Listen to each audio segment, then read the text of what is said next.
where we could be alone. Between city lights, we don't have to hide. I wanna go, do you wanna follow?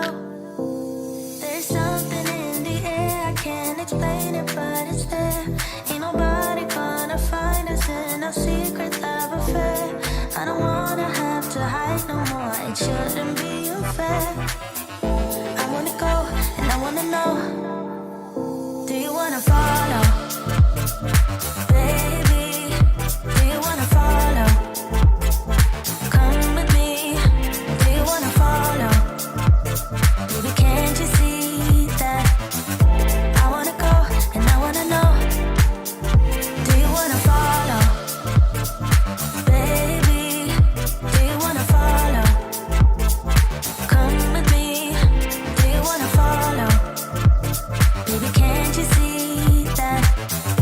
I wanna go, and I wanna know, do you wanna follow? I can't understand why we can't hold hands, but they don't know what we have is real love. Aren't you sick and tired of having to hide? I know a place, do you wanna follow? There's something in the air, I can't explain it, but it's there. Ain't nobody gonna find us in our secret love affair. I don't wanna have to hide no more, it shouldn't be unfair. I wanna go, and I wanna know, do you wanna follow? Baby, do you wanna follow? Come with me, do you wanna follow? Baby, can't you see that? I wanna go, and I wanna know, do you wanna follow?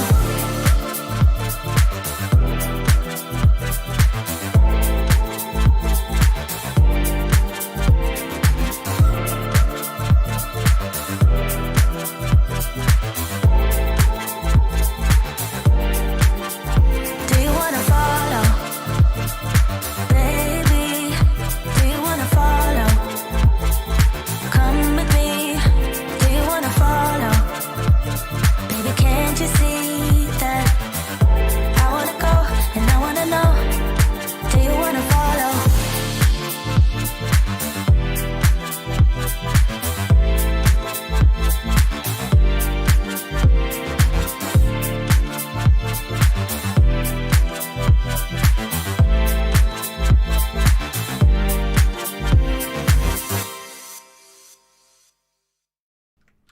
Oh man, I was so busy chatting with everybody that I didn't even notice that the song was about to end.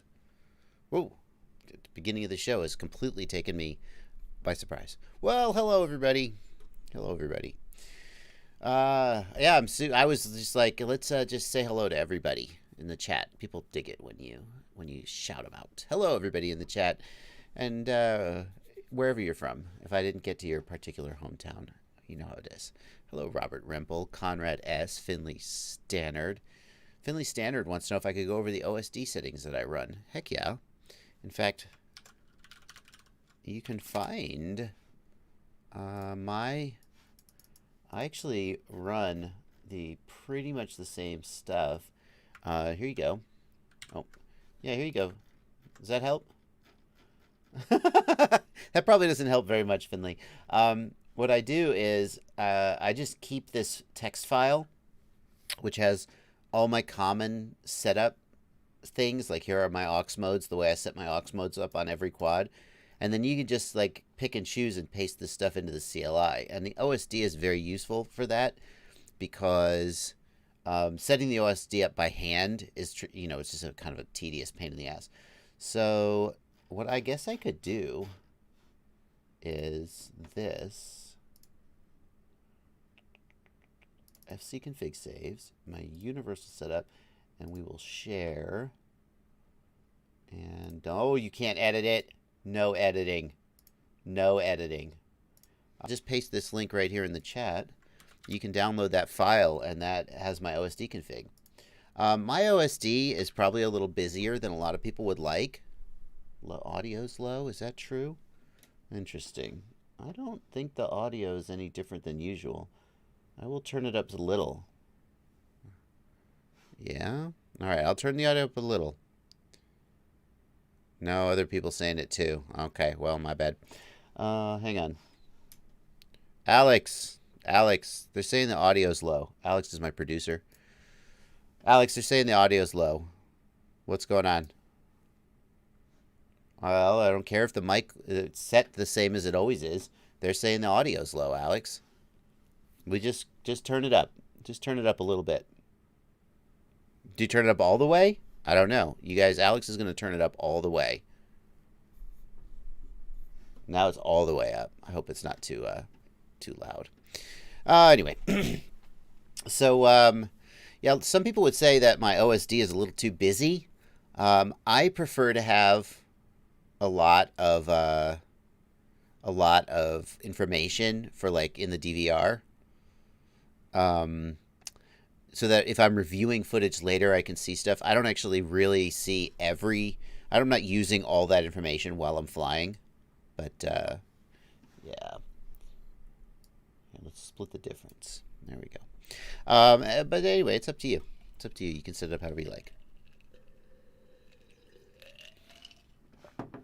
And that's what we do here, guys. Welcome to the live stream. It's the Q&A live stream. I always want, people love live streaming, and I was like, well, what am I going to do for streaming? And I'm not that entertaining most of the time, but I've always made my name on just answering people's questions and helping people. And so I was like, okay, you want to do it during a live stream? Not a problem.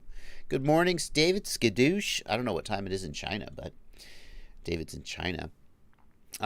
Here's what we got going on, guys. Here in the upper right, this is the pleb chat. Hello, plebs. All you guys in the regular chat, I'll be answering your questions. Like Jeff P. wants to know if I can review the Tiny Hawk 2. Check it out. Here it is. Tiny Hawk 2, I felt like on 1S it was a little bit heavy and a little bit underpowered. I don't know why. Maybe the motor KV is a little different. It's a little heavier than the Tiny Hawk 1, but not that different. But I think it has higher KV motors. But I just felt like it wasn't quite right on 1S. And when I flew it on 2S, it was pretty good. But there's other great 2S quads too, so I wasn't really sure. Like, the Tiny Hawk 2, I liked the Tiny Hawk 1 pretty well. The Tiny Hawk 2, I feel like they made some improvements to it, but I just didn't feel like I liked how it flew quite as much. And I ended up not reviewing it. The frame is very durable. You're not wrong. Yeah. So, there you go. You ask questions, I answer questions. That's what we do. Down here in the lower right, we got, these are the Super Chats. And the way Super Chats work is you hit the $sign right here. You're not seeing it on my screen because the chat's popped out. But you hit that $sign, you throw a couple bucks at me, it pulls your question out, and I'll make sure to get your question. Like Sergeant G here, who's throwing me a peach. I don't know what that means, but okay. Maybe he's from Georgia. And Sergeant G threw me another $2 and says I should say pink cheese, green ghost. Well, there you go. I did. And then finally, oh, over here, there we go. Over here, this is my Discord right here. Crash Test FPV says my audio's good, but my intro song is loud, so people turn their speakers down. That's interesting. I've got the audio pulled down a little bit on the intro. Anyway.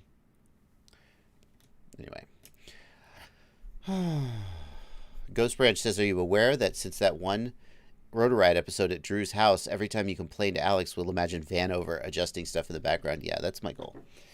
If you want to join my Discord, that's the final part. You can join my Discord by becoming a patron. Link in the video description. Hello, patrons. Golden. I see your name, Golden. There you go. Everyone just wants to be acknowledged, right? D. Brown, Popular Mechanics, Ghost Branch, Mike Catiz, all these guys over here, these beautiful people. Opinions on the current best freestyle frame. Wow, D. Brown, that is a tough question. I mean, freestyle frames are so personal. Everybody wants something different from them. I will say, if you're looking for freestyle frames, you certainly have to think about the TBS Source 1. The Source 1 is open source design, so community designed. And in fact, it's open source, meaning that if you don't like the way it is, you could theoretically take the files and modify them yourself. So that's pretty cool. But the real thing about the Source 1 is that it is so inexpensive. And you can get them for, I think, as cheap as like 25 or $30. And they're available anywhere in the world. So, I mean, you just gotta you got to give it a look. Sorry about that. As you get into more expensive frames, right? I mean, there's various ones you could be looking at. But personally, I'm lately thinking that Freestyle frames have gotten heavier than I'd prefer. Like we've gone through it used to be frames were made with 3mm carbon fiber plate. The arms were 3mm. Now we're seeing some frames with body plates of 3mm. And they've just crept up. 5mm arms are kind of the standard, and they've gotten heavy. And I wonder if I'm wondering about going back to lighter builds. I think my next Freestyle build is going to be like a lighter weight frame and see like something like the Kebab Glide is what I'm looking at. Something down in the 100 to 110 grams. But I'm not sure how much durability you'll compromise. But anyway, that's what I'm thinking about frames. Yeah. So, I know I usually start my stream with some news of the day. But to be honest with you, I have had my head down this week working my ass off, making so much content. Part of the reason is that I'm going to be going out of town. I'll be going to the protest in Washington, D.C. next weekend. The protest against the remote ID at the FAA headquarters. So I'll be in Washington, D.C. next weekend. Protesting on Saturday. There is going to be some kind of a meetup on Sunday, I think. I'm not sure exactly when and where, but I got to stack up some content. So I have no idea what's happening in the world today. But here's a little piece of news that I'm happy to share with you. Look at my 3D design. I made this. Yeah, I can't believe it. Can you believe it? Look, I even put my my initials on it, and I made the holes, and look, it's an XD60 hole, and I'm so excited. And this box is actually printing right now on my 3D printer. And I'm so super psyched. I'm super psyched to have sort of designed something and now having it be coming out. I know it's just a stupid box, right? It's not like, but anyway, I'm super impressed with myself. So that's the news of the day. That's basically it. Fillets. There are fillets. You guys with your fillets. Oh, why did it do that? It did something. Why did it? There are fillets, you dorks. Look, here's the thing. I don't like putting fillets on the flat surfaces because the layer lines come out.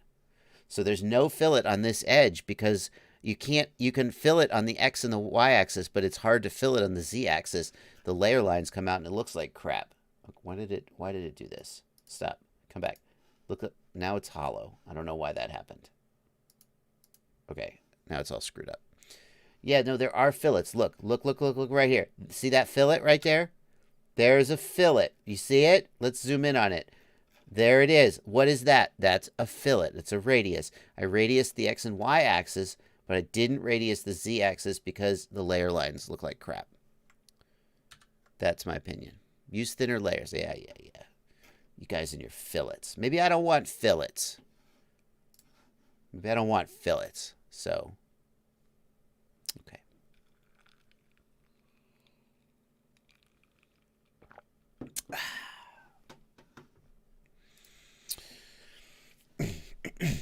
Yeah, so I am printing with zero. I think I'm using 0.16 right now. I usually use 0.2 for prototyping, but I thought I'm getting close, and I would like to get like a 0.16 or maybe something a little nicer. So we'll see. I'm dabbling in Fusion 360. That's right, Cement Kid. Dabbling is definitely the right word for what I'm doing. I'm certainly not an expert. Fusion 360 is a deep, deep well or deep, deep lake you could get lost in.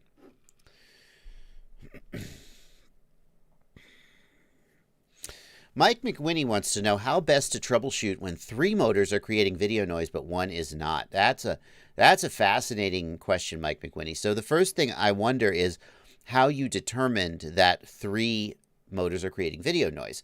And I guess you must have been testing in with the motors tab, Because otherwise, how are you spinning only 3 motors at a time? I guess you could be using turtle mode, perhaps. But if you are getting video noise when you spin motors from the Motors tab, one thing that you know is that the PIDs and the gyro are not related. Because the motors in the Motors tab, when you raise those sliders in Betaflight, the PID loop is not active. The filters are not active. The gyro is not doing anything. All that the Motors tab does is send a signal to the ESC and say spin the motor at this throttle value. So when you think about how can a motor and an ESC cause video noise, one way is that electrical noise from the ESC is amplified by the PID loop. And that can be fixed by changing your D gain or changing your filter settings. But that's all off the table now.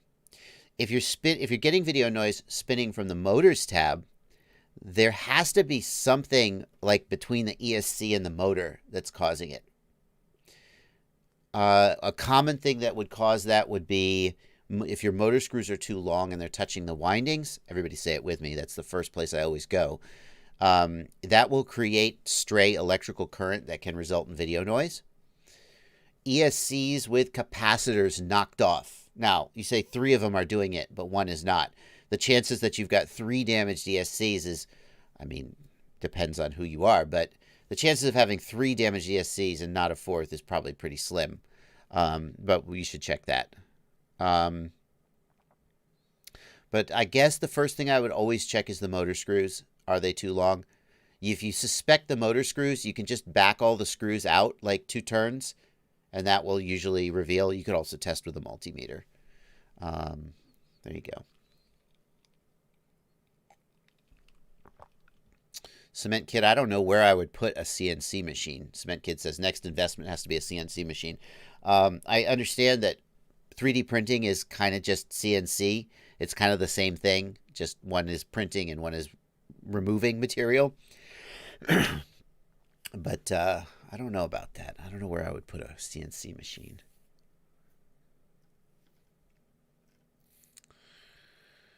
TrexPass asks, I just bought a 16:9 camera. Do I need to change something in Betaflight? No, you don't.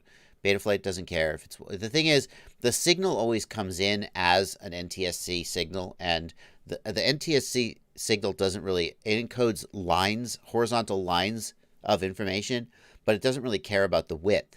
So there's nothing different about a widescreen signal and for analog about a widescreen signal and a 4:3 signal. All that matters is the display device. The goggles have to know whether this is widescreen or not. Betaflight doesn't care.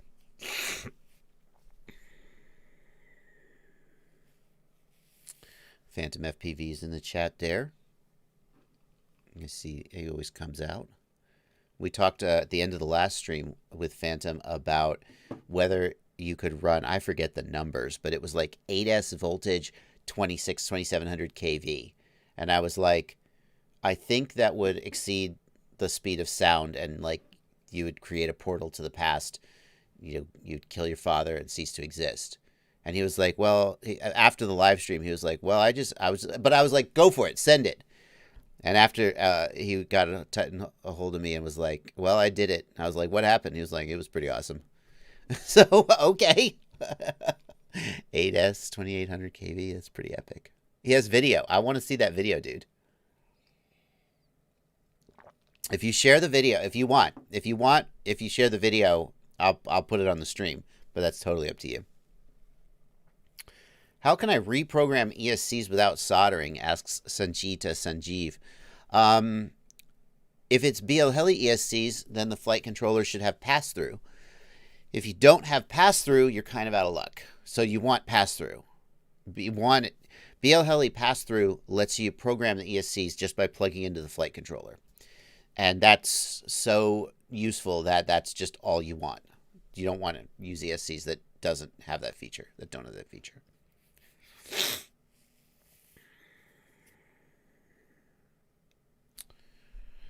Ghost Branch FPV has a piece of news for the news of the day, if you will. Real Steady Go has released support for the Hero 8. Real Steady Go is the sort of premier stabilization software in the world, and it's only compatible with certain GoPros, and it actually hasn't been fully compatible with GoPro Hero 7 unless you have like a soft mount. They released Hero 8 compatibility. Ghost Branch, can you tell me, do you still need the soft mount with the Hero 8, or can you do like the Hero 6 and hard mount it? I'll wait for that answer. Whit Mead wants to know, how do you know which motor wires go where when they're the same colors? Whit Mead, for an ESC, for a brushless motor, the motor wires are not like positive, negative, and signal. The motor wires can be soldered in any order. And the way that you solder up the motor wires determines which direction the motor spins. But there is no right or wrong. Okay? If you solder the motor wires up one way, the motor spins clockwise. If you flip any two motors, the motor spins counterclockwise. So just solder what I do is I just solder all three of them up, and then after the build is finished, if I need to reverse directions, I swap two wires, or I just do it in software. People are saying the Hero 8 works hard mounted and does not need special soft mounting. That's very exciting. That's very exciting. We got a lot of super chats coming in. Let me get a couple of those super chats out of the way. Metro Drones, thank you for a $20 super chat. Big donation. Thank you, Metro Drones. Just no question. Just happy Sunday. Thank you. Music Hero, thank you for $2. Sergeant G, another $5. Sergeant G says, "Damn, that was racist." I don't know.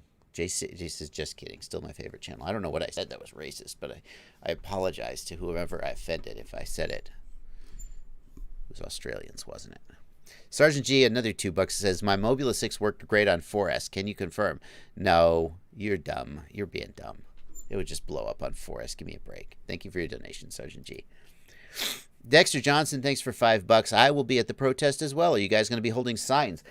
Dexter, I hope to God that somebody is making signs. Like, usually, when I've been at protests in the past, that someone will be in charge of making signs. Like, obviously, some people bring their own signs, but usually the protest organizer focuses on getting people there, just getting bodies at the protest. And then they have signs that they hand out, or they have materials to make your own signs. But good point, Enoch. Enoch's with UFDA crew, and they're the organizers. Reminds us to keep all signs family friendly, please, because some people are bringing children. Sanjita wants to know my favorite Goggle module. Anybody know in the chat what my favorite Goggle module is? Sunny FPV, thank you for $5 in the super chat. Everybody bring a quad to the... Shut up. No. Sunny, thank you. I like your idea. Bring a quad to the protest. Hold them in the air. I see what you're going for. Don't bring quads to the protest. It's rapid fire. Yes, that's right. Little delay in the chat. It's rapid fire. That's my favorite. It's the best one. Come on. Yeah, don't... Enoch is with UFDA crew and can weigh in on this. I believe I've been saying do not bring your quads to the protest at all. This idea that Sunny is proposing where I'll bring a quad and hold it in the air, but don't bring a transmitter, too risky, in my opinion. Just do not bring quads. No one should be flying quads. No one should be bringing quads. Washington is a massive no-fly zone, and if anybody was to do something dumb with a quad at the protest, it would be the worst possible thing. Thank you for another $2 there, Sergeant G. And Ramon De Ocampo, thank you for $5. Why not? If it's open airspace, it's Washington, dude. Number one, it's Washington, D.C. It's like a 30-mile no-fly zone because, hello, that's where the government is. And number two, it's the FAA headquarters. Even if it wasn't a no-fly zone, it would be a terrible idea to be flying drones around the FAA headquarters at the time when the FAA is trying to regulate us out of existence. Do the math. Think about it. Okay.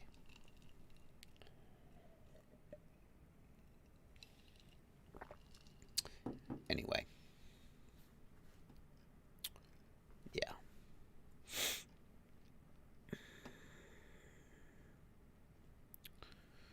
Just Don in the Discord. Thank you for being a patron, Just Don. If you guys want to join my Discord server, you can do that by becoming a patron. Link in the video description to my Patreon for as little as $2 a month or more if you feel like I've earned it, is what I like to say. Just Don asks, I installed Crossfire today. T12 binds and telemetry works fine, but no stick control in beta flight. So you're bound and telemetry works fine. I'm going to guess that you're getting only telemetry from the receiver, not the flight controller. You're using TX3, RX3. Just on the number one thing to check is that you have to flip TX and RX. So on the Crossfire receiver, pin IO1 is TX, goes to RX on the flight controller. Pin IO2 is RX, goes to TX on the flight controller. So double check that wiring, and if you're not 100% sure, just try flipping the wires and see if it works. Then it should be pretty straightforward. UART3, Serial RX enabled in the Ports tab, Crossfire selected as your serial receiver protocol in the Configuration tab. That's all it is. Obi-Wan in the pleb chat wants to know, why would you want props to rotate clockwise or anti-clockwise? It makes no sense to me. Obi-Wan, that's a good question. Hold on one second. Okay. It doesn't matter which direction a prop rotates, really. But on a quadcopter, you have to have two diagonal props running one direction and two diagonal props running the other direction. And the reason for that is that the motors create yaw torque, right? And the torque has to cancel out.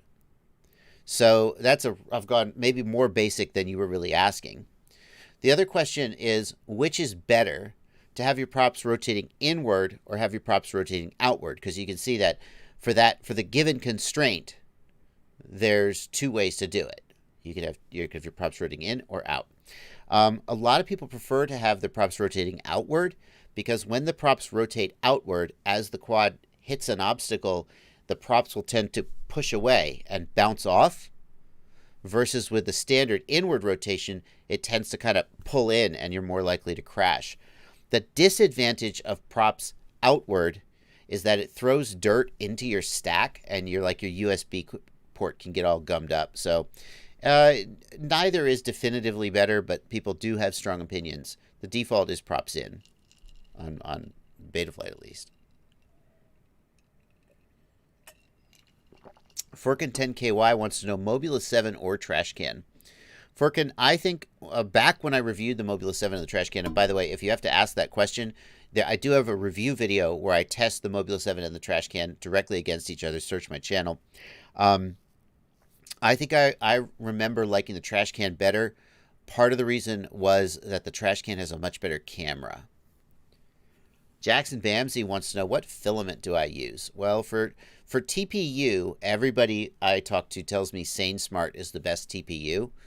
They say, what TPU do you use? And I say SaneSmart, and they go, oh, yeah, no, that's the best. It's freaking expensive. It's like SaneSmart is like $30 a kilogram off of Amazon, and there's cheaper TPUs for as little as $20 a kilogram. So, it's really expensive. But on the flip side, if you get good results with one print versus getting a crap result and having to reprint, maybe you come out ahead. For PLA, I don't have a strong opinion. I just buy $20 a kilogram PLA off of Amazon, and I don't have a strong preference, and it all seems to print okay. But for TPU, everybody I talk to says that you should be a little pickier if you can afford it. Ninja Flex, yeah, Martin Leicher. Ninja Flex is an even more flexible filament than SaneSmart TPU. I think Ninja Flex is TPU, right? It's just a even softer TPU. I have not attempted Ninja Flex because I've heard so much about how hard it is to print, and I'm getting good results with regular SaneSmart TPU. Pepine6 wants to know, best beginner drone. Is the Tiny Hawk 2 Ready to Fly worth it? Yeah, absolutely. I'm a big fan of the Tiny Hawk Ready to Fly kit for beginners. Everything you need. It's about $150, $160. I just don't think you can beat it for that price. For example, the the Newbie drone. The Newbie drone Ready to Fly kit. The transmitter on the Newbie drone is a little better built and has USB game controller capability. But last I checked, the Newbie drone kit was so much more expensive than the Emax or the Eachine. Newbie drone. Let's see how much if they've changed the price. Yeah. So the Newbie drone kit is $200. Whereas, wait a second. We're talking the Eachine Tiny Hawk 2 RTF. I said Emax, but that's not what I meant. Is this an actual? No. Where's the Tiny Hawk ready to fly? How much is it?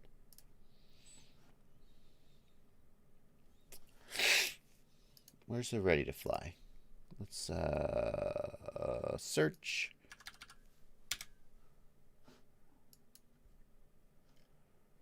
Tiny Hawk indoor races. So that, yeah. There. That's what I'm thinking of. So that's $165. This is the Tiny Hawk 2 for $175. The Newbie drone is $200. And to me, I actually like the goggles. Well, it's tough. The goggles on the Newbie drone are bigger and more comfortable, but this plastic is kind of flexy and wobbly, and it felt, I'm not sure that, I think I felt like the Emax was given just a little bit more solidly built. It's a tough one. Either of those could be a good choice. I think I would lean towards the Tiny Hawk based on price. And does this come the brushless Acroby or the brushed? I think it comes with the brushed, and I would take the brushless. It does come with a simulator. That's anyway. There you go. That was probably more answer than you really needed.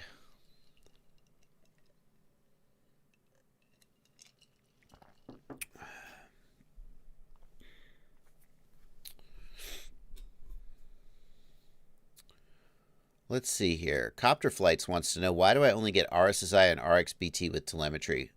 Copter Flights, it's because you didn't hook up smart port telemetry. You've got an RxSR. You say you connected it to UART6 and configured it as smart port in Betaflight. You need to connect the yellow wire, the RxSR wire, to UART. Well, you need to connect to UART-TX, not RX. And if it is an F4, then you can't use UART6. You have to use a special telemetry pad that has an inverter on it. If it's an F7, you can just use UART6-TX. You also need to have telemetry enabled in the configuration tab. If you've done everything else right, but you still don't get telemetry, you may not have enabled it in the configuration tab. Kevin Berger wants to know, I'm planning to build a Shendrone Squirt V2. Can I use the TBS Tango 2 with it? And if yes, how? Well, you just need to put a Crossfire receiver on it. That's the short answer. Just need to put a Crossfire receiver on it. Yep, I would use the TBS Nano. There's not really any reason to use the Diversity Nano unless you're doing a really long range rig. So I would just get the TBS Nano, put it on there, and you'll be good to go. Nabeen Halder wants to know, what are the latest goggles that are compatible with prescription glasses? So Nabeen, as someone who has a terrible, terrible eyeglass prescription myself, I feel your pain. If you have a prescription up to about -6 diopter with not too much astigmatism, then the Fat Shark HDO2 have built-in focus adjustment and work pretty well. You can get prescription lens inserts for most goggles. You can order them from custom-FPX or opticfisher.com. I'll type that in the chat so you can see how it's spelled. opticfisher.com. You can get custom inserts, and those are very useful if you have astigmatism or a weird prescription. If you need goggles that you can wear your glasses inside the goggles for some reason, the FXT Viper is my choice. The FXT Viper uses a head mount where the screen is kind of in front of your face instead of pressed against your face. And if you have smaller glasses, the DJI goggles can fit around them. So, Bo Dupree, are +2 goggles the same as 2X cheaters? +2 diopters or -2? Yeah, I think that +2 is like a 2X cheater. I'm not sure if it's 2X or what, but yeah, they're basically cheaters. I think so. I don't know if they're the same, though. Is +2 diopter the same as 2x magnification? Seems like that would be too coincident. That would be too sort of coincidental. Yes, Jared, I am going to the protest in Washington this weekend.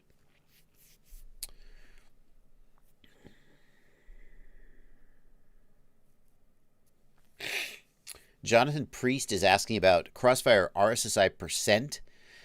That's a tough one to answer, Jonathan, because depending on how RSSI is getting into your OSD, the percent may be calculated differently.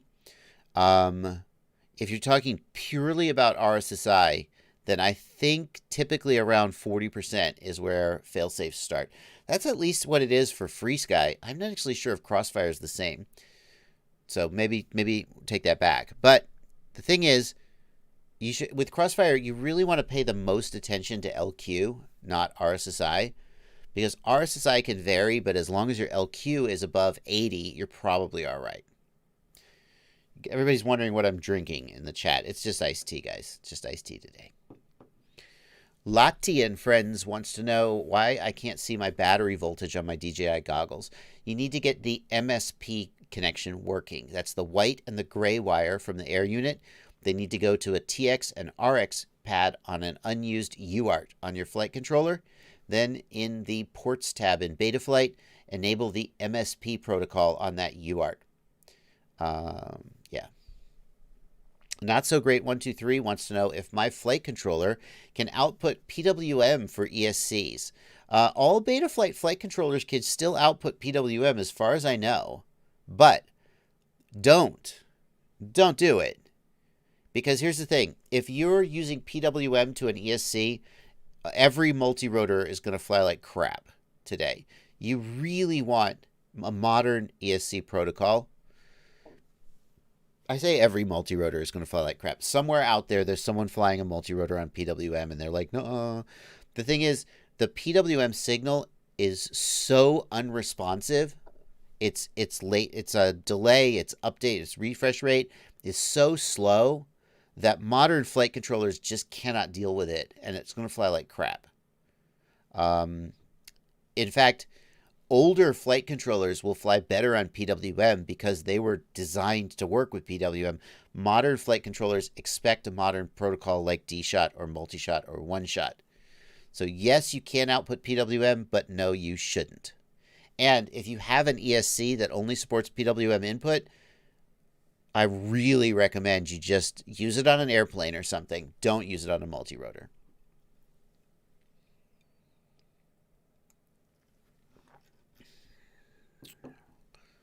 Sharp Pizza FPV wants to know what my favorite frame is for the DJI HD system. Well, I'm tempted to say the Catalyst Machine Works Bang God. The Bang God is very durable, and it keeps the DJI Air unit very secure. However, being a heavier frame, when you put an air unit in the Bang God and then you put a GoPro on it, which I realize not only crazy YouTubers are going to do that, most people would just be happy with the air unit. If you're going to have the air unit and a GoPro on the Bang God, it gets really heavy, and it doesn't really work for me. The Rotor Riot HD1 is simple, but does a decent job. But it's probably a little bigger than it needs to be. But that's okay for beginners. But the other one I've been flying is the Newbie Drone Vivid. And I gotta say, I mean, I'm still feeling out whether like, oh, it's my favorite. But I am pretty impressed with, where's a built picture? There we go. I'm pretty impressed with how Newbie Drone did. Oh, there we go. Yep, there we go. Newbie Drone did a really good job with this build and this frame. It's got boomerang arms. So the arms, it's not a single piece bottom plate. The arms are replaceable, but they're boomerang arms, so they're a little stiffer and have a little less wiggle than if they were individual arms. These metal pieces that hold the air unit in are really clever, keeps it secure. This is a pretty nice little setup here. It flies pretty good.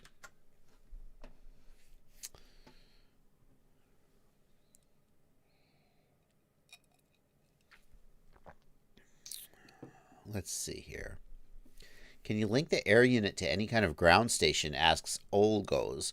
No, the air unit only, there is no DJI FPV compatible ground station at all.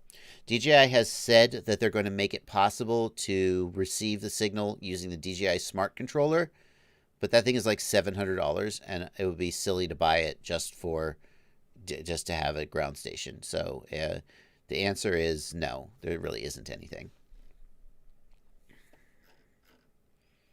Ciati is here.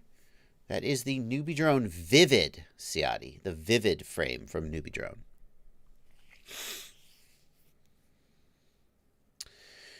Yeah, you can stream the video feed to the DJI Smart Controller in the next firmware update, Gal Kremer, but the Smart Controller is like $700. Let me show you what we're talking about here. Here's the DJI Smart Controller. This is designed for use. I mean, if you have Mavics, then it might... Oh, shush. No, I just want to see a damn picture of it. Come on. So this is the DJI Smart Controller. If you have Mavics, maybe it makes sense. And God, if you already own one of these, this is amazing news, because you will be able to receive the air unit and use this as an auxiliary display. But buy now. It's $750. I mean, like, if you're a professional using DJI and you need a screen to hand to the director of the commercial you're shooting, right? Or if you are shooting a commercial and you have a client and the client wants to ride along, that's a scenario where maybe this would make sense. But for a typical hobbyist who just wants a ride-along display, no. Just not an option. Just not an option. Does it have HDMI out? Because that would be freaking... It would finally make it possible to get HDMI out from the DJI system. I don't know. Okay.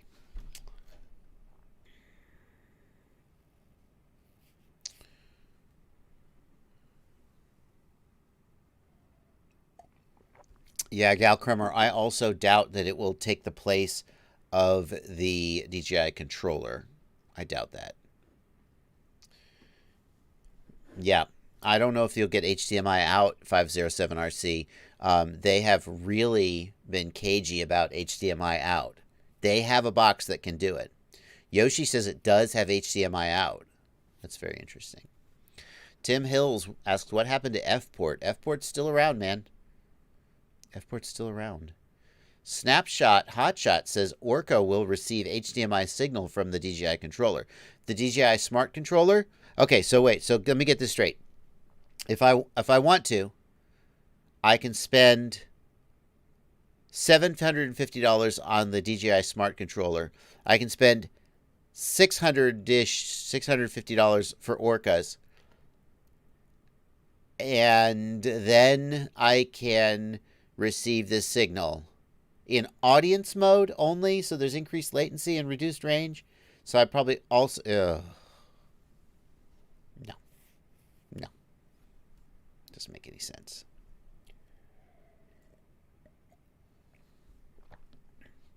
Jeff Carr wants to know if we could use the Project Mockingbird Mobula 7 tune on a trash can. I would give it a go. I mean, here's the thing, Jeff. If you back up your config before you flash, you got nothing to lose. Like, the chances of it, like, smoking your motors are probably pretty slim. So... Oh, and DJ Pop points out you still need DJI goggles to control the air unit.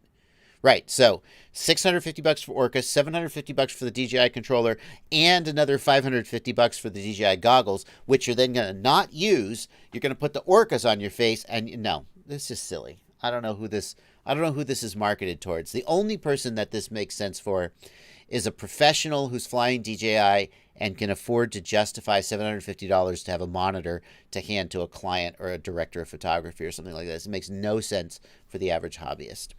It makes no sense. Yeah, Jeff, so you give it a try. You got just make sure to do a diff all in the CLI. Save your config before you flash, and then just try it. Try the Project Mockingbird tune, and maybe it's amazing.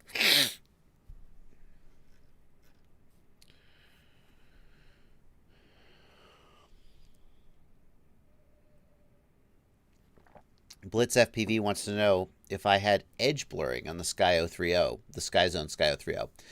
Blitz FPV, I don't think that I did.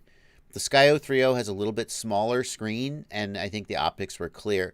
But that doesn't tell you anything, because whether you have edge blurring will depend a lot on the geometry of your particular face.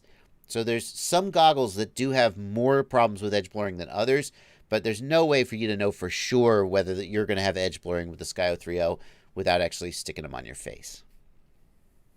Whitmead is trying to get, I've seen you ask this question a couple times, Whitmead. Thank you for not spamming the chat, and just thank you for just asking. I mean, sometimes you got to ask more than once before I see it, but I appreciate that you're not spamming the chat, Whitmead.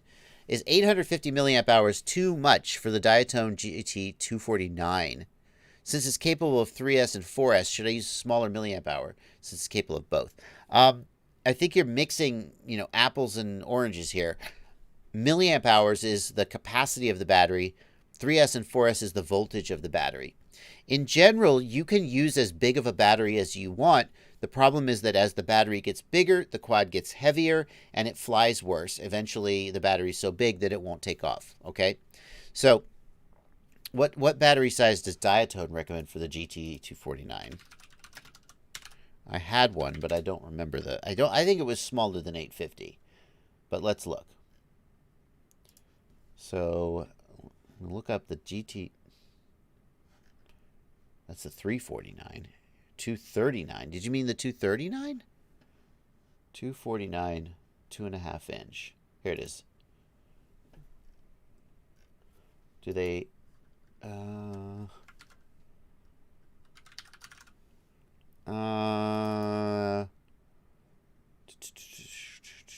what size? Yeah. Okay. So it looks like it is tuned for a 450 milliamp hour 3S, maybe 650. So I think if you were to run an 850, it would probably it would probably be okay, but you would definitely notice the additional weight. The 850 is going to be a lot heavier, almost twice as heavy as the stock battery that they recommend. The question of 3S and 4S, though, it sounds like just from this article that I came across that 4S is maybe a little aggressive, and 3S is a better all-around choice.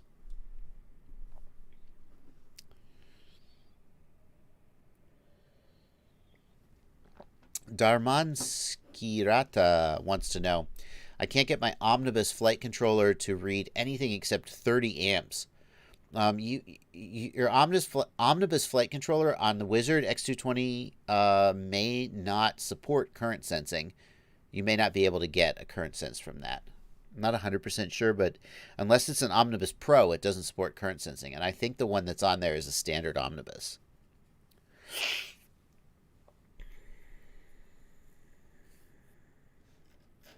Let's get a couple more super chats out of the way. Good Nugs. Thank you for $5 in the super chat. Is anyone else staying at Hilton National Mall Hotel and would be willing to help me out with some Betaflight and OpenTX? Willing to pay. Well, I'm not staying at the Hilton National Mall Hotel, but maybe somebody else is. You're always welcome to reach out to me on Facebook or whatever if you have questions. James Oxborough, thank you for £5.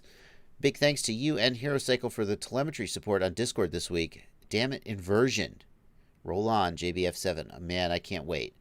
I hope this coronavirus, that's the news. I started the live stream and it said, I don't really have any news to talk about. The news of the day is, the reason that there is no news is coronavirus. So there was Chinese New Year, which was from about, I don't know the exact dates, but it's roughly mid-January to mid-February. And then everybody has been on lockdown because of the coronavirus situation. I know that people are just starting to get back to work. Some of the companies are still on lockdown, and a lot of projects are just completely on hold until China gets back to work. And so that's why there's no movement on a lot of things, including my flight controller. So, Frederick Wilhelm, thank you for €1. A Wild Dingo, thank you for €10. Why does my Crossfire receiver only work with UART 1 on my Success Mini F7? Other UARTs don't work. Wild Dingo, that's a weird one. Crossfire should work, especially on an F7 chip. On an F7 chip, there is no inversion problem. All UARTs should be interchangeable. Even if your Crossfire receiver was like misconfigured and outputting S-Bus, which it can do, it should work on all UARTs equally. Wild Dingo. I think, Wild Dingo, will you message me on Facebook? I'd like to get some more information about your situation and possibly hand you over to iFlight tech support. But Crossfire, it should, if you're on UART 1 TXRX, should work the same as any other UART. As long, but caveat, as long as the UART is not used for any other function. So sometimes there will be a, like UART RX4 might be used for ESC telemetry and it's in the ESC plug. And you've also got an RX4 pad broken out on the board. If you tried to use both of those at the same time, it wouldn't work. But that's probably not what's going on here. That's pretty interesting. Sergeant G, thanks. Sergeant G is given tons of money in this live stream. Sergeant G, all banter aside, don't forget to comment on the FAA ruling. Y'all have a good day. Pink Cheese Green Ghost. I'm going to find out that Pink Cheese Green Ghost is actually a secret code word for something, and I've been unintentionally offending someone somewhere, but in which case I apologize. I never want to unintentionally offend people. I only want to intentionally offend people. Intentionally, hey, you know, I know what I'm getting into.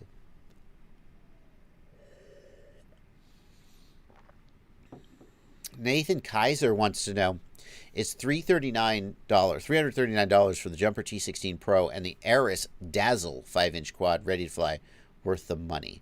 Well, Aris makes decent ready to fly quads. Their aftermarket support is not, I mean, like you got to kind of know how to set it up. But they make decent ready to flies. Let's look at the Aris Dazzle. Rush Tank VTX. That's a good VTX. Let's see, 230 millimeters. Whatever. 2206. That's not the end of the world. It's a little bit of a small motor today, but it's probably fine for a beginner. Let's see. F4 flight controller. That's fine. 40 amp ESC. Yeah. Rush tank. Why is it vertical? That makes no sense. Why is the VTX vertical? Is it vertical? It is. That's weird. Why would they not lay it down flat? I kind of don't understand the motivation there. I mean, there's nothing wrong with it. It's just kind of weird. Oh, wow. Yeah, put your GoPro Hero 4 on here. Oops. Okay, that's dating this. You know, I think $340. Well, so the jumper itself goes for about $160. So let's do some math here. 340 minus 160, you're paying $180 for the quad. Now you got to ask, what else could you get for $180? Can you get a Nazgul for $180? How much is the Nazgul? Oh, so personally, I would take the iFlight Nazgul for $190. That's without receiver. Okay, so it's a little more. Personally, I think, like, what's the difference? 180, it's like $30. That's not nothing. I think, like, the Nazgul is going to be a better quad. The Aris, there's nothing wrong with it, but iFlight makes a pretty good freaking system. I would personally rather get, but the other thing is that it's not going to come ready to fly. So if you're looking for a ready to fly, I guess that's a pretty good deal.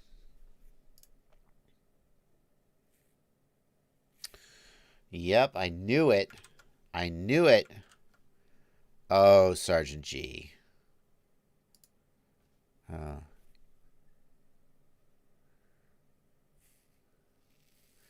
Yep.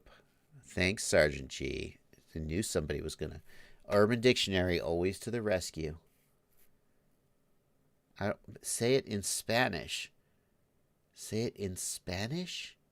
I still don't get the reference, but... Sergeant G, you're abusing your super chats to make me say stupid things. Okay.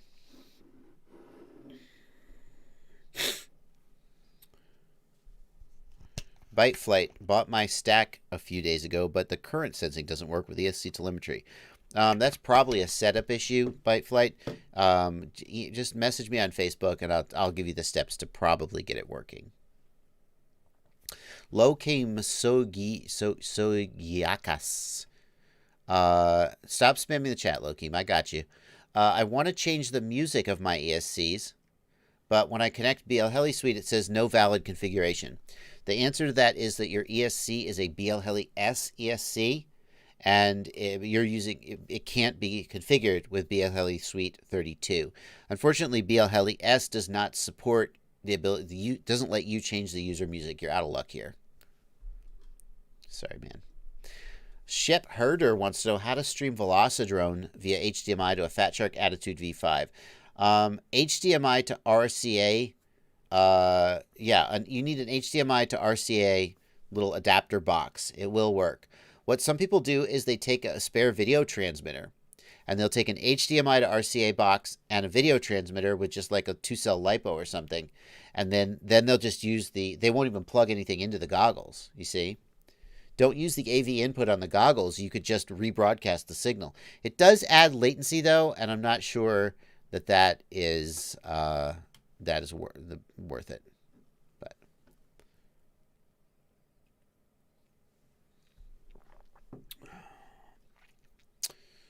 But Copter Flights wants to know, is the 70% limit in Crossfire meant for RSSI or LQ? Copter Flights, LQ, the guideline that TBS gives for setting up your warnings, your audio alerts, is 80% is warning, 70% is critical. For RSSI, the entire idea of RSSI percent is actually kind of meaningless. RSSI is really best measured in dBm, and Crossfire, that's how Crossfire measures it too. But then somebody has to translate RSSI from dBm into a percent. It's like this. Here's an analogy. How much gas is in your car right now? Well, about a half a tank. Okay, but how much gas is that? Because half a tank on your giant pickup truck might be 14 gallons. Half a tank on my little, car might be 6 gallons. So when you're talking about percent, RSSI percent, someone has taken the absolute value of signal strength and mapped it to a scale to say this much is 100%, this much is 50%, this much is 0%, and then somewhere in there you fail safe. But you see, the value at which you fail safe depends on how you mapped out the scale, and especially with Betaflight, where you may go RSSI, then an aux channel, then a Betaflight percent. The best way to measure RSSI is in dBm. Crossfire has the ability to give the actual dBm value to Betaflight Flight Controller. You need Betaflight 4.1 and you need Crossfire, I think it's 2.94, but any of the 3.x, the latest Crossfire firmwares will do it. And then you can have in your OSD the dBm value. Now, unfortunately, dBm are more confusing than like gallons. I say 5 gallons of gas. We all know what that means. dBm start at about 20 dBm and go down to 0? No. They go down to like about negative 130, negative 120. And a failsafe will typically, I don't know the exact specs of the TBS radio, but a failsafe, I would guess, just from my experience as an RF person, would probably happen somewhere around negative 70 or lower. So people aren't usually used to working with dBm scale where you're going from plus 20 to negative 60 or negative 70. And so they see negative 50 dBm, and that's actually a great number. And they're like, oh, is this good or bad? And that's why a lot of times we work in percents, because dBm are confusing. But dBm is really what you want. Okay. Joshua will talk for 15 minutes about dBm. Shows you where my priorities are.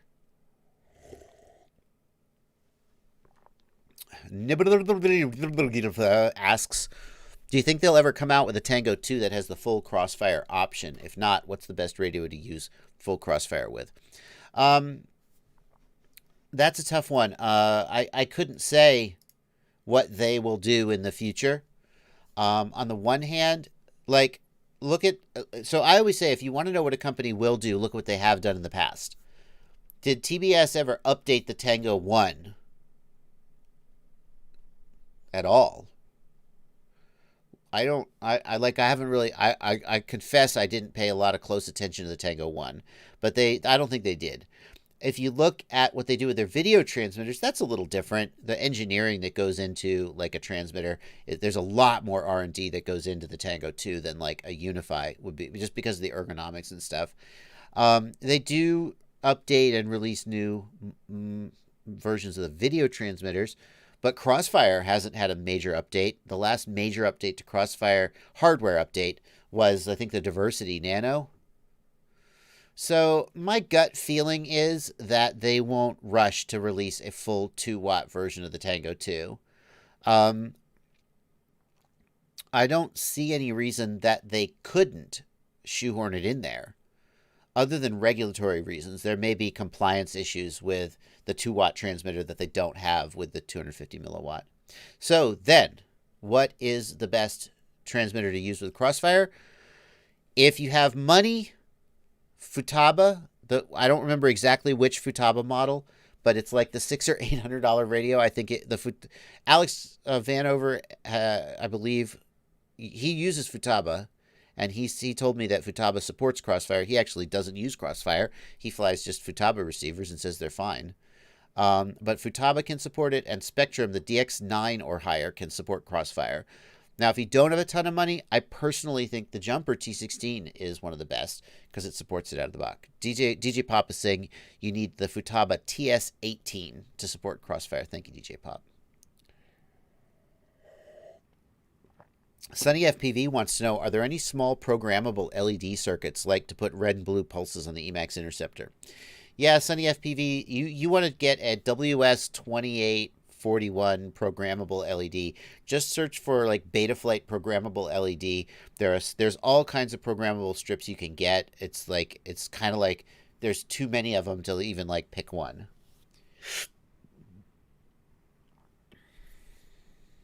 Levente Molnar, what FPV goggle do you recommend for beginners, but it should be decent and fit on younger heads?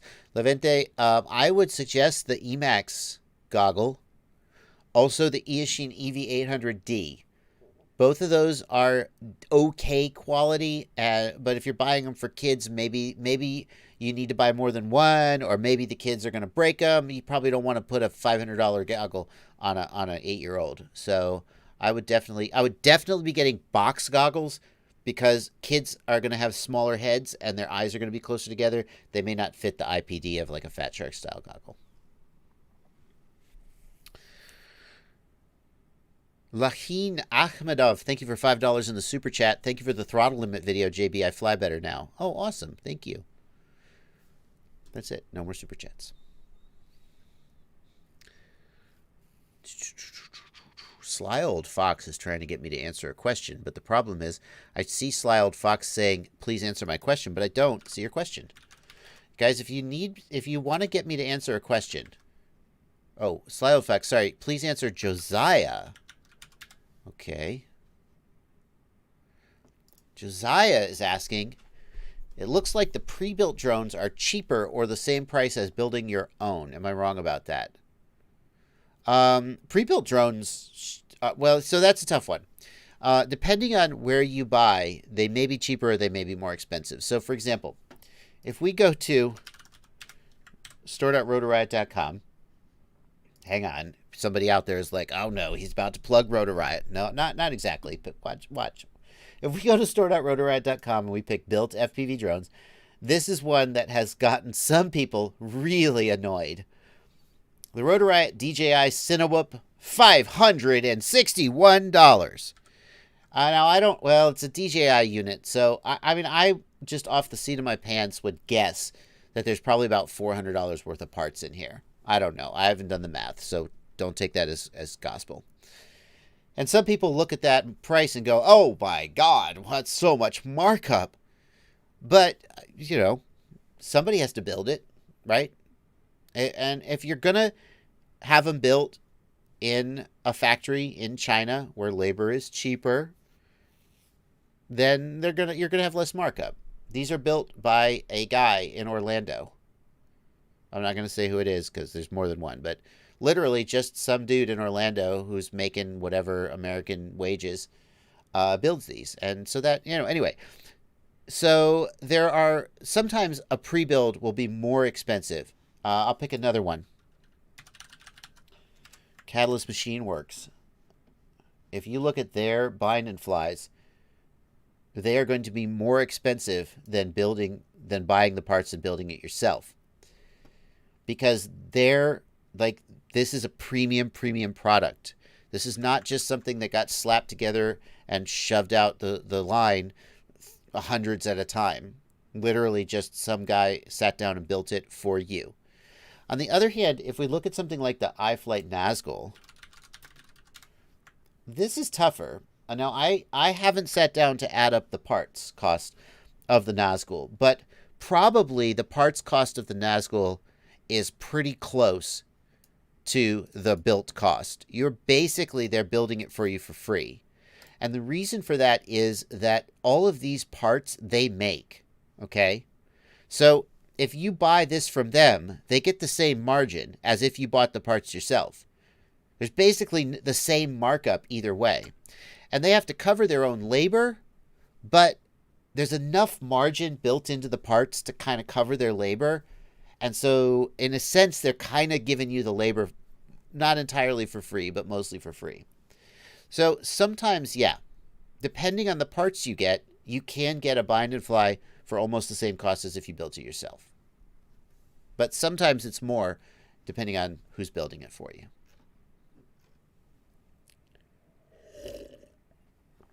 Levente is looking for FPV goggles for racers, like a 15-year-old who just got into it. Again, Levente, I mean, it depends on what your budget is, but the eSheen EV800D goggle for about $100 is one of the best values in FPV. If you want to go up to about the $300 price point, now you're looking at something like a SkyZone Sky O2C. That's a very, very good goggle for $300. There are various ones.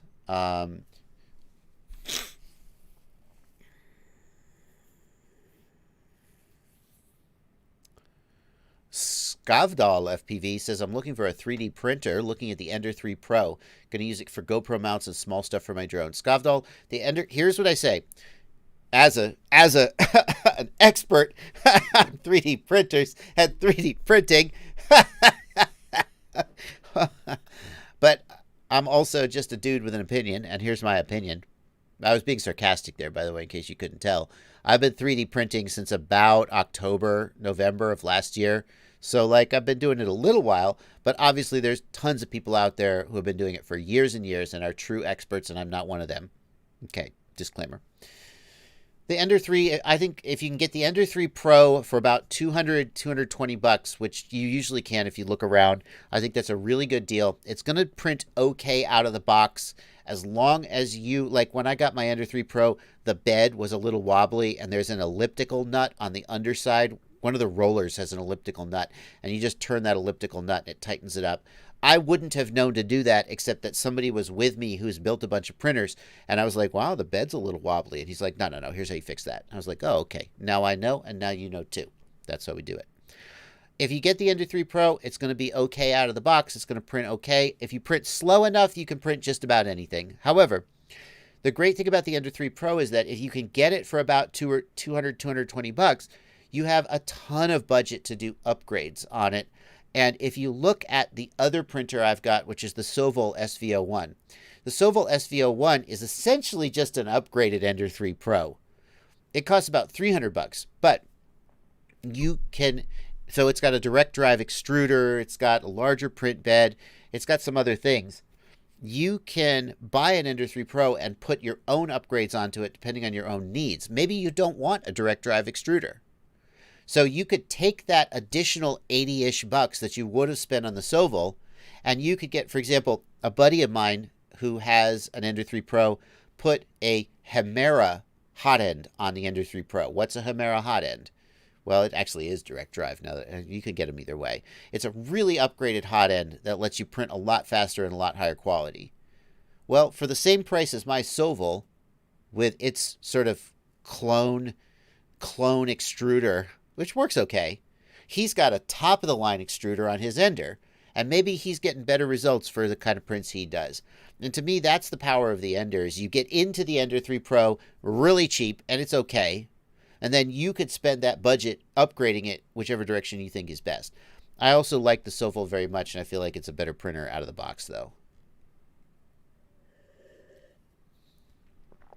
The other question with 3D printers is, how much do you want to spend in money versus time? Because if you have lots of money and no time, you can just buy a Prusa Mark III for $1,000. And then you still have to tweak it and play with it a little, but way less. It's ready to go. Alrighty. Have I tried DCL the game yet? I have not, Yoshi. I have not. I'm curious about it. The DCL the game looks amazing. The levels, like, they've got like moving trains in the level and lights, and the levels look really, really fun. Stan Rowland, great question, Stan. What causes ESCs to desync? Just did a new race build with a 33 amp 20x20 stack, Flywoo 2207 motors, 2750 kV running on 4S, Gemfan 51433 props. First punch out resulted in a death roll. Stan, unless you are running really unusual setup, ESCs, modern ESCs and motors just should never desync. So for example, you're on 2207.5 motors. 2750 kV is a little high kV, but that's not like in the range where I would go, ooh, that's a problem. And you're running on 4S. So like, for example, if you're running on 6S, 1900 kV, some ESCs might not like that and might be a little unhappy. And you would need to make sure you had a capacitor installed and maybe change the motor timing to high in BL Heli. But 4S 2750 kV, all day. Any ESC should do that all day. You shouldn't be desyncing. So then what I think you got to do is you got to start looking for mechanical or electrical faults in the quad. This is not a tuning issue. This is not a, oh, should I go into BL Heli and change the motor timing? No, because that's like saying, every time I put weight on this foot, I feel a stabbing pain. Maybe I should get some crutches. Well, but that you got to fix your broken ankle, not just walk on crutches for the rest of your life. This shouldn't be happening. Something is wrong, and you got to figure it out and fix it. So like a damaged motor, a damaged ESC, like, if you knocked a capacitor off of it, but you did a brand new build, it's a 20x20 ESC, so it's a little more susceptible to problems than maybe a 30x30 would. 33 amp, maybe your ESC is just under spec for your motors. 2207.5 are kind of big motors. I mean, first full throttle punch out death roll. I guess, it sucks, but if you have black box or DVR, you can look at which direction the quad spins. Like, just look in the DVR and you'll see it starts to spin, and you get about 2 frames of it spinning, and then you just blur for the rest until it hits the ground. If it always spins the same direction, that points to that motor or ESC. If it spins a random direction, then it's some other problem. Install a capacitor, maybe turn demag compensation to high, but you really shouldn't have to do that. All right, Stan.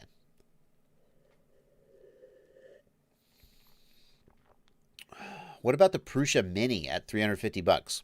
It says Terrorburb FPV. Terrorburb FPV, best username of this stream, by the way. What do you think about the Prusa Mini at $350? So, like, again, you want to know the real deal, go watch somebody like Teaching Tech or Maker's Muse or a real 3D printing guy. But just given Prusa's reputation for making amazing printers, if you can get a Prusa for $350, that's got to be really compelling. The thing about the Prusa Mini is, number one, there's a huge wait list to get them. Although perhaps that has started to relieve itself. That's a poor choice of words. The other thing about the Prusa Mini is it does have a very small build volume, but for a lot of people, that's not going to be a problem. So yeah, Prusa Mini. That being said, I have watched some videos where the Prusa Mini is having some growing pains related to its release.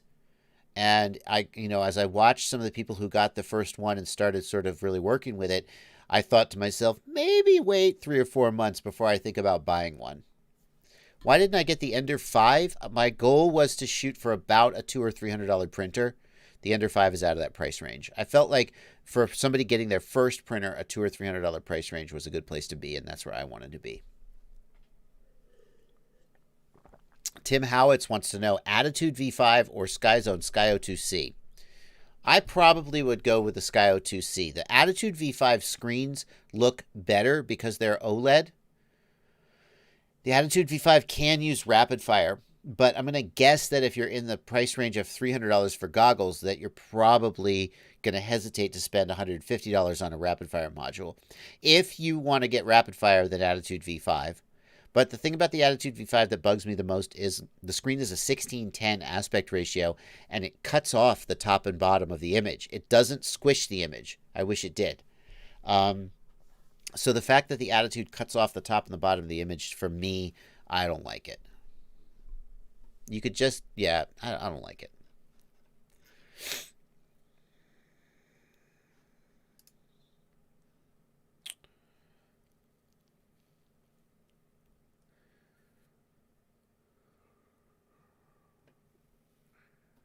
Let's see here.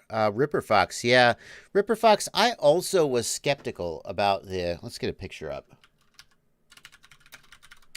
Prusa Mini. I also was skeptical about the boom arm on the Mini, right? This single arm, no screw on the far side, completely unsupported. However, I have to say, I have to just assume that Prusa made the right decision here. Prusa is known to make just some of the best 3D printers you can get. And if they feel like this is adequately supported, if they feel like you get good prints out of this, like, I gotta just give them the benefit of the doubt, right? Anyway, I would say this. I am not enough of an expert to look at that and go, oh, that's clearly a mistake. Like, that's my gut reaction. But between me and Joseph Prusa, who are you going to believe? Like, obviously him. So, there you go. No more super chats coming in. Just, great. Let's see. What's going on in the Discord?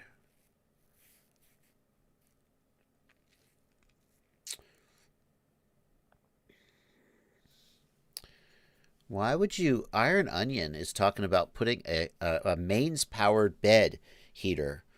Why would you spend $120 to $150 to go with an AC mains-powered bed heater? Especially because, like, from what I've heard, it's a lot harder to do thermal runaway protection or detection with it.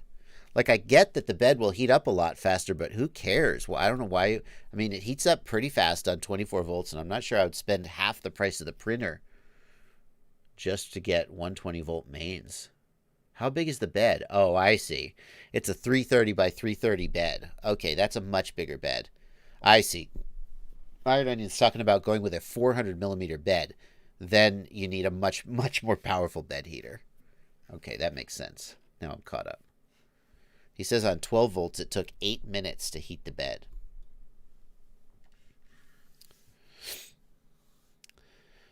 Just Don, I'm afraid your Crossfire. Just Don, you should probably DM me on Discord to go through your Crossfire situation. Probably we're going to need to dig in, and we're not going to do that on the live stream. Robin Stawinski, I'm too dumb for this content. See ya. Oh, Robin, I'm so sorry to see you go. It's so funny to me because I get feedback on my streams, and some people say Bardwell streams are so basic. I'm out of here. Now Rob says it's too technical. I'm out of here. You can't please everybody.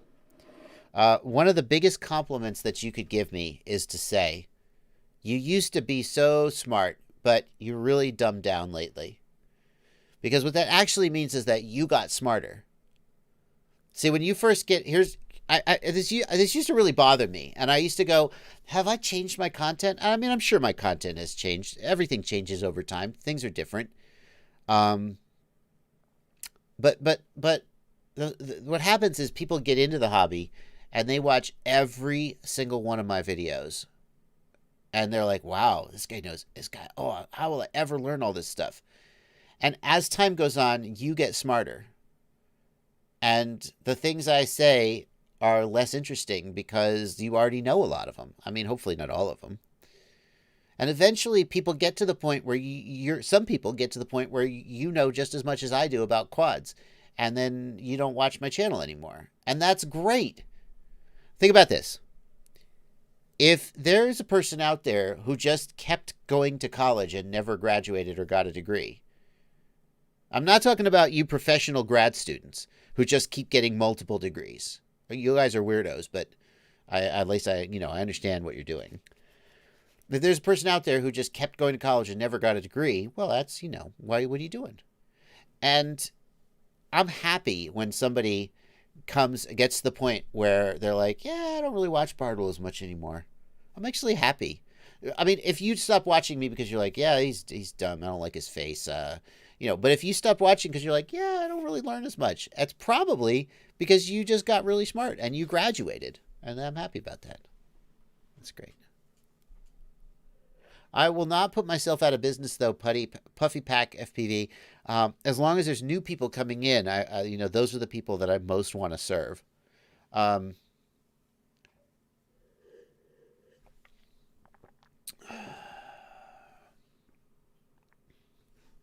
most want to serve noobs because they're the ones who most need the help.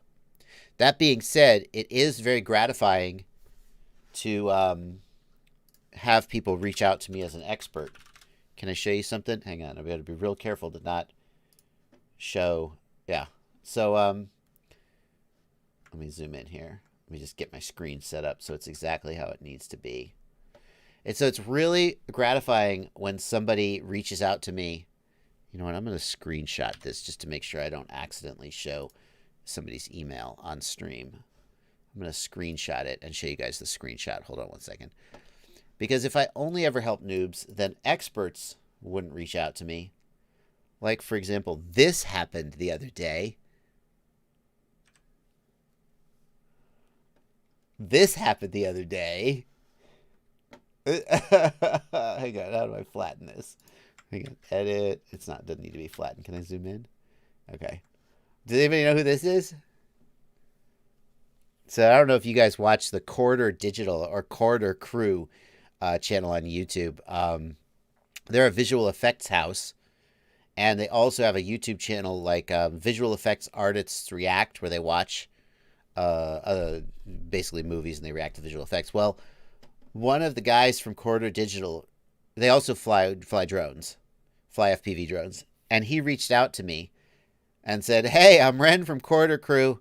I need some help with my drone." And I was like, yes, let me drop everything. Let me drop everything right now and help you with your problem. I'm not being sarcastic. Like when I saw in my inbox, like I flipped through my messages and I'm like, oh yeah, I got a lot of questions. I actually got to answer this. When I saw that, I was like, stop. What can I do to help this person? So, yeah, it is nice to also be recognized as an expert, not just for helping noobs. Anyway. Yeah. So anyway, I may get a shout out in a quarter crew video coming soon. That'd be cool. Yeah, Alvaro, I also saw the video they did with Steele about long exposure photography. It was super cool. It was super cool. It would be great to be able to do some kind of a collab with them. The Mighty Thor, yeah, starstruck. The thing is, he was super. As a person with a prominent YouTube channel, I get this. You don't want to be stuck up and be like, yeah, you know who I am, right? You've heard of me, haven't you? That's jerky. But a lot of times people have heard of you. So like when he reached out to me, he was like, "Hey, it's Ren from Corridor Crew. We do visual effects and we fly drones." And he was like did all this big paragraph long introduction, and I was like, No, I know who you are. It's cool. I watch your videos. Jose, I don't want to say what the issue was because number one, I don't want to spoil a video that they're working on making. And number two, I actually made a little video about me helping him and I don't want to spoil my own video. But he was having a problem doing a weird configuration with a quadcopter and that's it. So they are cool. They are cool. It's always cool to meet the Mighty Thor says I've met those guys. They are as cool as you are. Yeah, I mean, so they seem like cool guys on camera, but you never know what they're going to be like off camera. And he's just pretty much himself. Okay, moving on. Shendrone Squirt, DJI system or analog? Asks iControl.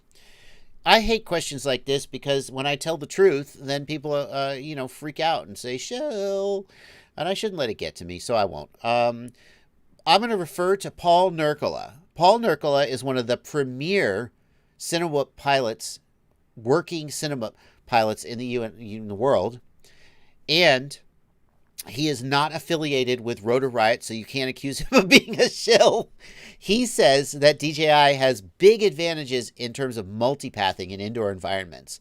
You might think that because you're carrying a GoPro, you don't need the weight of the air unit. You may as well just go analog. There's some truth to that, but when you're flying a Cinewhoop in a warehouse or something, the ability to not have any multipathing at all is pretty huge.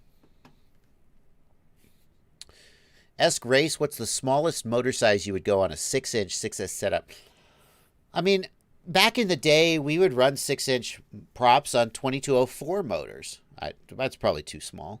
You could probably go with like a good 2206 motor, but you're going to have trouble finding them.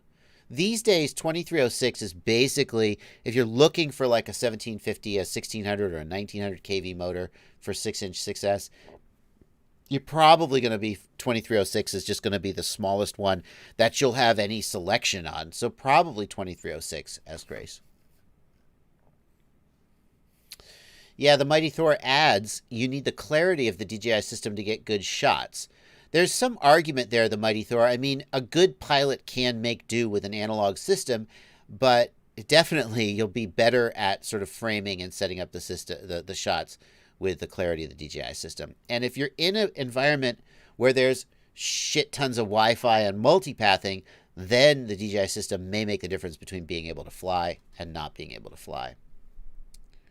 Chris Leon, am I planning on tuning the Meteor 65? Chris, what I would suggest you do is look at the Project Mockingbird Emu Flight tune for the Mobula 6. Now, I know the Mobula 6 and the Meteor 65 are not the same, but I think that the tune should be pretty similar between them, and that's a hell of a good tune. I just released a video about it, I think Friday on my channel, and you should check that out. Ramon de Ocampo, why do you only get 50 characters for a super comment? Well, Ramon, the more money you leave, the longer they let your comment be. I don't have any control over that. That's a YouTube thing. You'll see if you leave like a $2 comment, you get 50 characters. If you leave a $20 comment, you get more characters. Arctic Ice Drone, thank you for 22 Norwegian kroner. First kroner this live stream, Norwegian kroner. What's the best way to land? It just jumps. This is not a DJI drone. You don't land it. You disarm it. What you want to do is, like, as you come down to touch the ground, just disarm and let it drop the last inch. That's what you do. If you touch the ground, so if you need to do like a perch, right? If you need to perch on some precarious location, then what you want to do is you want to go and put air mode on a switch, okay? So in the Betaflight configuration tab, you'll disable the air mode feature, and that forces air mode to be on all the time. So you'll disable that, then you'll go into the modes tab and you'll set up an aux switch to be able to turn air mode on and off while you fly. You could just turn it off permanently, but the quad will fly badly.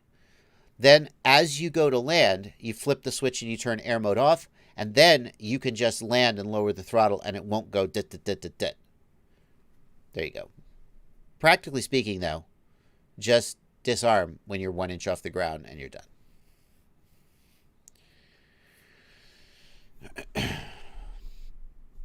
Justina's FPV, thank you for €2. The boomers want our drones. Yeah. Jay Luz, thank you for $5 New Zealand dollars. Now that the DJI Air unit is good enough for some, is it a bad idea to print a top deck camera where the GoPro would be? Hey, I hate seeing props, but I want to fly the Apex HD. That's not a bad idea, Jay Luz. I mean, the problem with having the camera up top is you're way more likely to damage it. That's your call, though. If you really, I mean, if you want to fly the Apex HD and you love that frame, go for it. But that frame, that's Mr. Steele's frame, right? Steele flies analog. He famously was like, DJI, when the DJI unit first came out. So he didn't design the frame to have props out of view. I mean, really, if you want to fly DJI and you want props out of view, you would want to switch frames and get a frame that is designed for that purpose. However, if you're dying to fly the Apex HD, 3D print and put the camera on top is okay, but you're way more likely to damage the camera at that case. Ramon de Ocampo, thank you for $2. Trade you a bottle of Poppy for a quad you build me? Oh, man, Ramon, I appreciate the offer. I don't know what a bottle of Poppy is. I'm sure I would enjoy it. But I have barely enough time to build my own quads, never mind quads for anyone else. John Coelho, thank you for $5 in the super chat. Keep up the good work. Thank you, John. Music Hero, thank you for $2. Please look for my question nearby this comment. But now it's the worst way to leave a super chat, but I guess with the 50-character limit. Music Hero, back of a radio Tyrannus QX7S has FCC sticker and LBTEU tag. R9M module has LBTEU tag. Is it compatible with R9 receivers? I'm US based. Music Hero, I think you're talking about the CE certification. A lot of electronics sold in the USA have the CE certification, even if they are sold in the US. So I wouldn't assume that your R9 module. The thing is, the R9 module is not locked to a region. If you flash the Flex firmware to the module, and it may be shipping with Flex firmware already, I'm not sure. The Flex firmware lets you change regions. So whatever the case, look in the R9 module. If you don't have the option on your radio to change regions and change frequencies, then flash the R9 or the Flex firmware to it, and you will. That's the takeaway. Popular Mechanic says in the Discord, there's no landing, there's just crashing slowly. Yeah, that's true.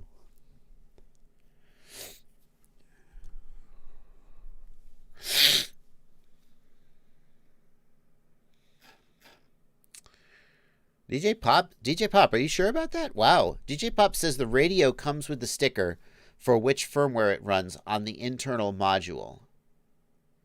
Is that true for the R9M as well? So you're telling me but what doesn't make sense about that, DJ Pop, is the R9 is not region locked. I mean, maybe it's shipping region locked, but you can flash the Flex firmware. In that case, Music Hero, you need to flash. If you're in the US, you should not run an EU frequency on your R9. You'll give terrible fail-safes. So you need to flash the Flex firmware and switch it to the FCC region. All right. Wow. Oh, wow. I'm so far behind in the chat. There we go.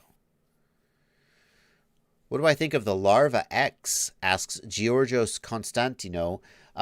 Georgios, I reviewed the Larva X on my channel, and you can go and search for Larva X on YouTube. Search on my channel for that if you want the full review. The Larva X flew well, but the way that they designed the stack, it lets the flight controller come loose in a crash and touch the VTX, and it really compromises durability. So I think there's better choices than the Larva X out there. Yakov, what's going on with the Fat Shark Bite Frost? Do you like it so far? I mean, Bite Frost as released was a beta product. They said as much. It has a lot of potential, but it wasn't finished. Fat Shark actually has posted on RC groups to say that this spring they will be releasing another finished product, the next generation, And I'm really looking forward to seeing what they come up with. For the time being, Bifrost shows a lot of promise, but it just isn't like a finished product yet. I mean, they didn't even make that much of it. Hate Eternal Maver, best charger for 50 euros. What do you suggest? Hate Eternal, as always, if you need a product suggestion, you can go to my website and check out the Ultimate FPV shopping list, which has a section on chargers. And I'm assuming you want DC input. I probably would push you toward the ISDT Q8. And I don't know if it should be about 60 bucks, which, depending on the exchange rate, may come in around 50 euros. I'd probably go to the ISDT Q8. ISDT Q6 is about 40 pounds. The Q6, the thing is, the Q8 came out. It was the same price as the Q6, but it had more output power. So I was like, okay, well, there you go. Christopher Robin reminds us they updated the Larva X with a 3D printed spacer on the stack. That's true. I'm aware of that. I mean, you used to have to print it yourself. Now they're putting it in there. The thing is, the flight controller has basically C-shaped cutouts. So it kind of clicks on, but it still is. I'm not loving it. I still think it's not as secure as it could be. Thank you, Chris Leon, for $2 in the super chat. Just says thanks for your advice and everything you do. Thank you, Chris. Sewang Sherpa asks thoughts on underpowered Cinewhoop. I mean, give me more information there. All Cinewhoops are underpowered if you put a 1500 milliamp hour battery on them, but they're not designed for freestyle ripping. So Conrad S is looking for something small and relatively quiet, max, for 3S 550 milliamp hour, like the Tyro 69. For 3-inch, I mean, the Diatone 349 is good. Small and quiet, I would steer you toward toothpick style drones, like the Beta FPV HX115. That was a hell of a good drone. It still is, but it was. Mitch Hedberg. Beta FPV HX115, please. Get that extra one in there. There we go. The HX115 from Beta FPV is a really good little toothpick. It's got high definition recording on board. And is it 3-inch or is it 2.5? I can't remember. Where's the props? Props. 30-30. Yeah, it's a 3-inch. That's probably the one I'd go for. It's lightweight. It's relatively quiet. It flies really good. GepRC Phantom, Dalton Conrad. That's a good choice as well. I haven't tested the Phantom myself, but it has a very good reputation. Schnur, do you like the Tango 2? Yes, I like the Tango 2. However, the fact that it doesn't have 2.4 gigahertz means that it can't be my daily driver. I have to resist the temptation on these live streams to just be like, just watch my video. Yes, I have a video about that. You guys don't watch the live stream just for me to tell you to watch my videos. Do I like the Tango 2? Well, I made a video talking all about it. I'll just let you watch that. Get back to me. I'm out of iced tea, so the stream has to end soon. Harrison Grant, what do you think about waterproofing with conformal or other stuff?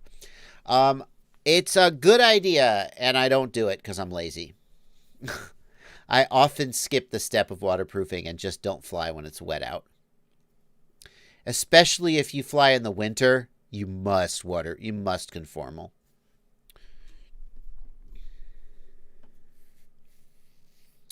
Which gives a better flying experience, Argipilot or Clean Flight Betaflight? For racing, Betaflight, obviously. For GPS-based autonomous photo drone DJI style flying, Argipilot. The right tool for the right job. That's the answer. What's the best DSMX receiver, asks Infamous Roast. Well, I happen to know the answer to this because I made a video about Spectrum receivers, and then all the Spectrum fans jumped in the chat to tell me that I got it all wrong. Thank you. Now I know. It's the SPM 4650. Hope I got it right this time. This is the one that everybody says you should go for, the SPM 4650. It's tiny. It has a bind button. Thank you, Spectrum. It only took you 15 years to figure out how to invent a bind button for a micro receiver. Good for you.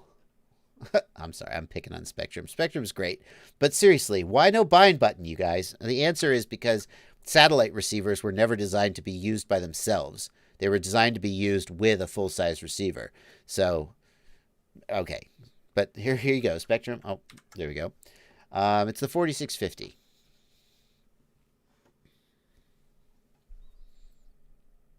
And it's got diversity. It takes 5-volt input, up to 8.4 volt, but you don't need 3.3 volt input, and it's only like $25. So this is just the best Spectrum receiver for multi-rotors, for mini quads, no question.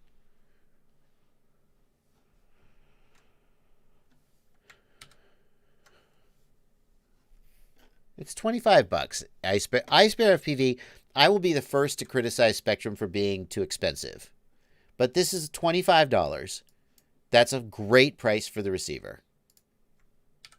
You're good.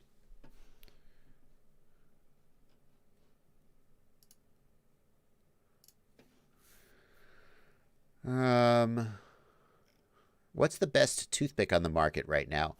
PropNut FPV, how could I not say Kebab's Toothpick 3? So, I mean, like, Kebab is not the inventor of the toothpick. I made the mistake of implying that once, and the people were like, no, lots of people were building toothpicks before Kebab.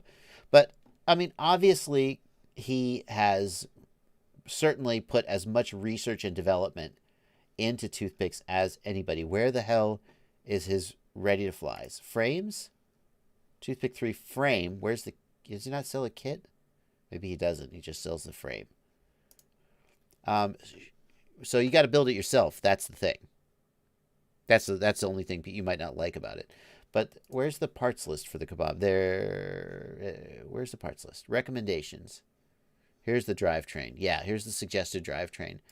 Oh, bingo. That's what I wanted. The self-build bundle. So, like, how could you not at least acknowledge that this could be the best? Kebab puts so much work, and he is so critical and so meticulous with his designs that, like, you could pick like a beta. The Beta FPV HX115, very, very good. Is it better than this? I don't know. I haven't flown this one, but you got to at least like think about this direction.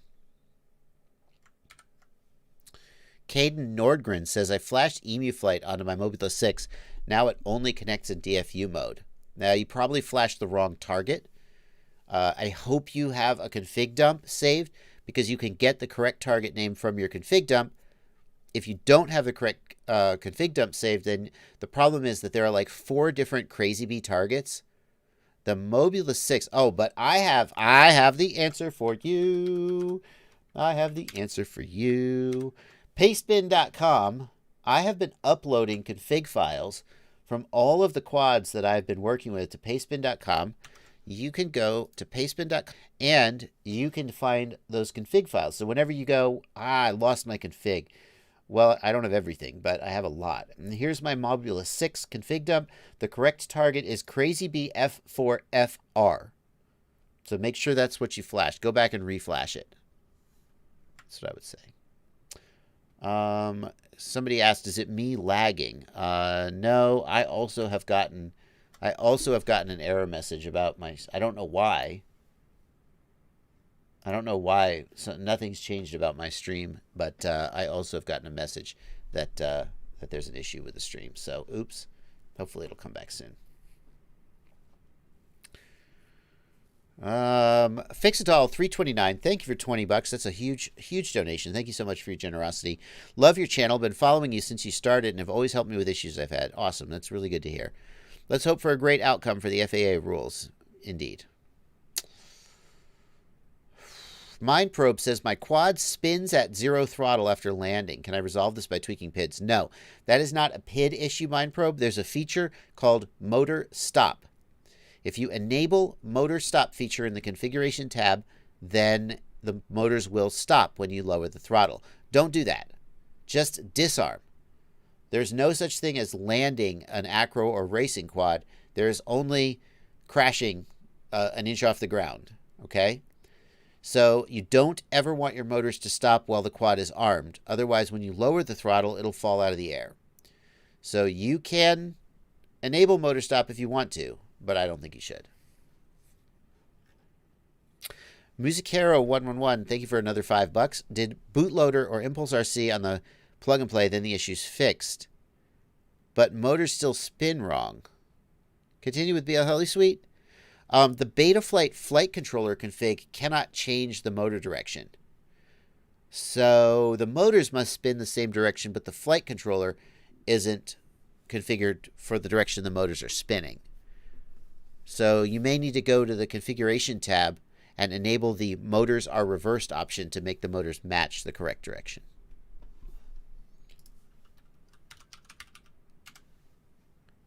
Pineapple Man wants to know if Flywoo has gone out of business. I don't think so, Flywoo. Their website is working for me. Flywoo is fine. I think it's something on your end, man. Thomas Winningham, did I mix your super chat? Oh, I see that I did. Oh, no, Thomas, I haven't. No, I just haven't gotten to that batch of super chats yet, Thomas. But let's get yours now. Thomas Winningham, thank you for $5. I can't ever seem to remove 1102 props without breaking off the shaft. How can I not do this? And how to remove the broken shaft from the prop? Ooh, that's a tough one, Thomas. I mean, it may be that the props that you're using are drilled a little too small, or not drilled, are just cast a little too small. You may want to try a different brand of props. How to get the broken shaft out? I mean, I probably would just scrap that prop and move on. You know, I don't know about that. The only way to get the shaft out would be to push it out with something smaller, but I'm not sure what that's going to be. Yeah, again, guys, I don't know what the deal is, but the stream is glitching. I guarantee you I'm not uploading any OneDrive or anything. We're about 15 minutes to the end of the stream, though, so we're just going to ride it out, okay? Martin Delaval, thank you for 20 Norwegian kroner. That's in kroner on the stream. Swedes and Danes falling behind. Sorry, guys, it's just a fact. I'm not trying to... Swedish kroner, Danish kroner. Martin says, I'm missing the last 2 ESC beeps on boot. What that tells you, Martin, so you're hearing doo-doo-doot, but you're not hearing doo-doot. Oh, by the way, guys, I just got to notice that the connection is excellent again, so hopefully the glitches will remove themselves. Martin, you're hearing doo-doo-doot, doo-doot, but you're only hearing the first 3 beeps. What that tells you is that the flight controller is not sending throttle signal to the ESC. So, there are a couple possibilities. One is that the signal wires are disconnected. Like if the ESC is plugged into the flight controller, maybe the plug got pulled out somehow. Another is that the flight controller may not be powering up. So just look at the LEDs and see if they power up. Another is signal wire. Another is you could have the wrong motor protocol selected. So if you set it to PWM, but it's a one-shot or a D-shot or modern ESC, it'll be expecting D-shot. Those are the 3 things I would check. There's a good suggestion for Thomas Winningham about his 1102 props from Popular Mechanics in the Discord. Popular Mechanics says, unthread the prop by spinning counterclockwise. The props aren't, strictly speaking, threaded, I don't think. Maybe they are. I don't think so. But if you just spin it, while you pull, if you twist, maybe it'll be less likely to break the shaft off. That's a good suggestion. Chris Leon, thank you for $2. Thank you for your advice and everything you do. I think I'm now caught up on the super chats. So, does bidirectional D-shot work through the signal wire? Yes. Dank Forest. You do not need ESC telemetry to use bidirectional D-shot. That's kind of the whole point of bidirectional D-shot, because the way that ESC telemetry works is, you ever notice that with ESC telemetry, all the ESCs connect to the same UART? And what happens is, as the D-shot command goes out to the ESC, there's a flag in the D-shot command that says report telemetry. And the flight controller says, ESC number 1, report your telemetry. ESC number 2, report your telemetry. ESC number 3, and it cycles through them. And so the update frequency of ESC telemetry is not fast enough for RPM telemetry to work, or for RPM filtering to work. Bidirectional D-shot allows the ESC to talk back over the signal wire, and it happens much faster. So you do not need ESC telemetry to do bidirectional D-shot. Martin Delevol, thank you for 20 more Norwegian kroner. Is it kroner or kroners? I assumed it would be kroner. Okay.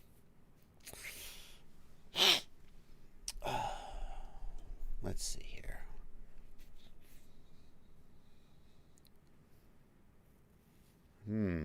Brent Vogelsang wants to know, I have some Gemfan 7035 that look like the last half inch of the blades flatten out. Do they flex to match the rest of the pitch at high RPM? No, I don't think so, Brent. Usually blades will flatten out. They won't bend more. Gemfan 7035. Let's have a look at, see if we can get a close-up look at that profile.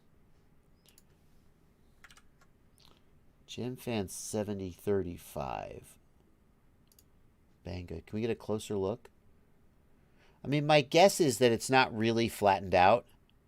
That there's just a little bit of pitch there at the end. That's my guess. I can't really tell from this picture, though. It would be silly if it was really flat. But it's definitely going to flatten out more, not less.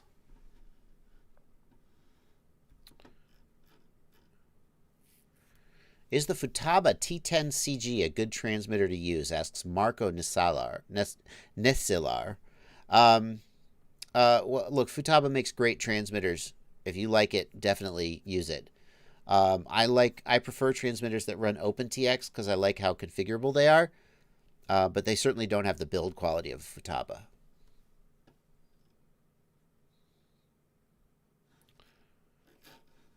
Let's see. Jan Busk says in Sweden, we're a bit weird. We do say kroner.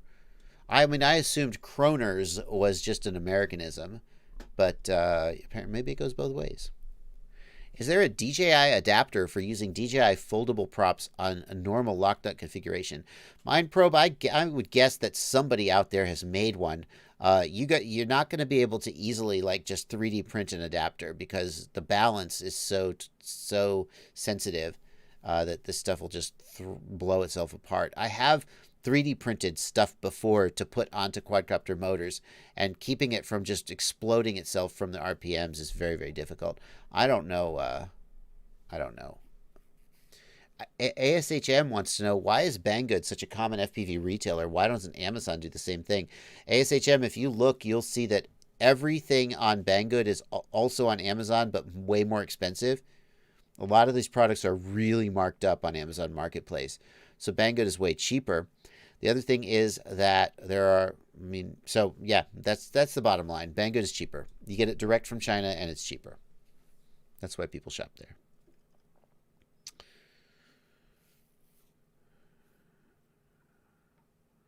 Let's see. Ride Free points out that props don't need as much pitch at the ends because that part is moving faster. Yeah, I agree. Audio Geek wants to know if iFlight is trustworthy. That's a tough one. I mean, Audio Geek, I think iFlight makes great flight controllers, and the Nazgul and the Sidora ready-to-fly quads have been very well received. As far as their frame goes, if you had a bad experience with it, hard to say whether anything has changed there. DJ Pop points out that in Europe, we don't really use Amazon.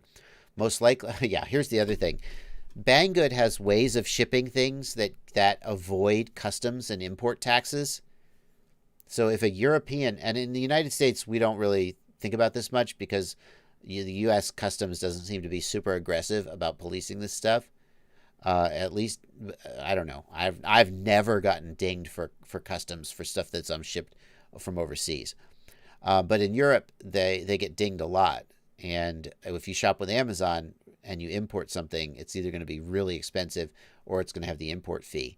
In Europe, at least, they order from Banggood a lot because it's cheaper than local vendors because they avoid the import taxes. And DJ Pop, I'm not saying that's what you're doing. I would never accuse you, but I am saying a lot of people do that.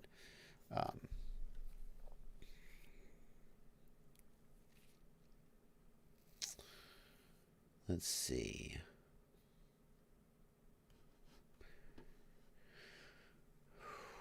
Budget FPV says all 4 of my builds are primarily iFlight, and I couldn't be happier so far.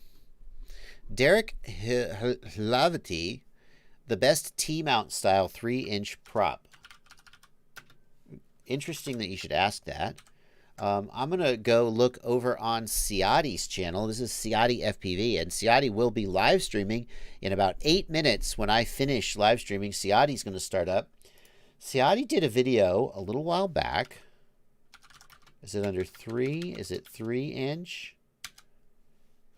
He did a video where he tested a ton of 3-inch props. 3-inch props. That's not... Ciati, where is your video with like... Here we go. Reviewing all the micro props. This is the video you want. Now, it's a 3-hour live stream, so hopefully you'll be able to whittle that down. Maybe Ciati will just dive in. Ciati, what is the best 3-inch T-mount prop? Ciati, are you out there? He's gonna hear this and he's gonna jump in. I know he has strong opinions. I personally like the Gemfan props up for 3-inch. I think they're pretty good. It depends somewhat on the. It depends somewhat on the motor, of course, but I'm sure he'll have an answer. Yeah.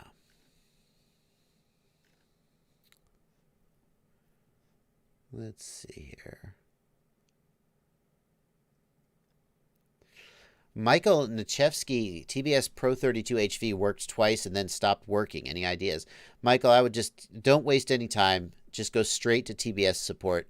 Post in the TBS maybe not the TBS lounge. If you show up in the TBS lounge and you say, "You guys, your freaking video transmitter died on me. What are you going to do about it?" That won't go over well. But contact TBS support, and they're usually pretty good about that kind of thing. Just don't be a jerk. Don't be a jerk about it, because they won't stand for that. Depends on the all-up weight and the motors. I know, Ciati, but he wants an answer. Just tell him what the best one is.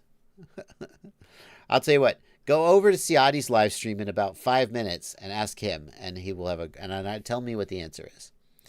Ripper Fox, thank you for $10 in the super chat. I have my parts for my first build mostly off my shopping list. Cool. Yada yada yada. Firmware ESC setup problems. Well, I'm looking at your parts list. Nothing about your parts list jumps out as a problem. You've got a mini camera, but you've got the rooster, which is sized for a mini camera, so you're fine there. Next step, build it. Right? It's kind of an open-ended question, Ripper Fox. As always, if you run into any specific questions, you can definitely reach out to me on Facebook, and I'll do my best to help you out. I mean, the next step is to, solder it. Here's what this feels like to me. Here's what this feels like to me. Hold on.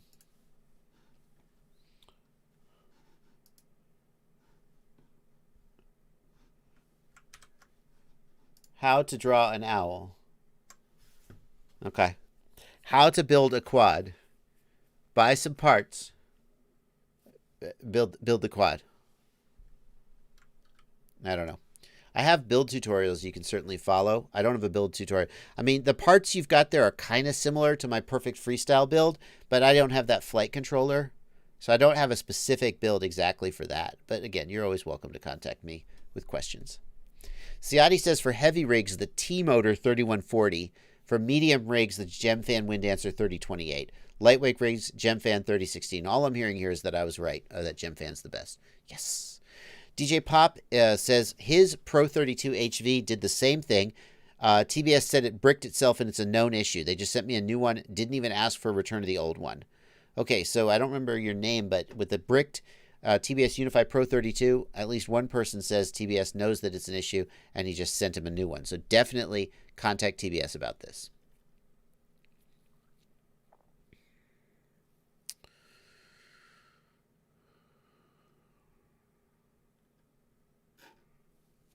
Is the DJI controller as good as the Tyrannus in the hands?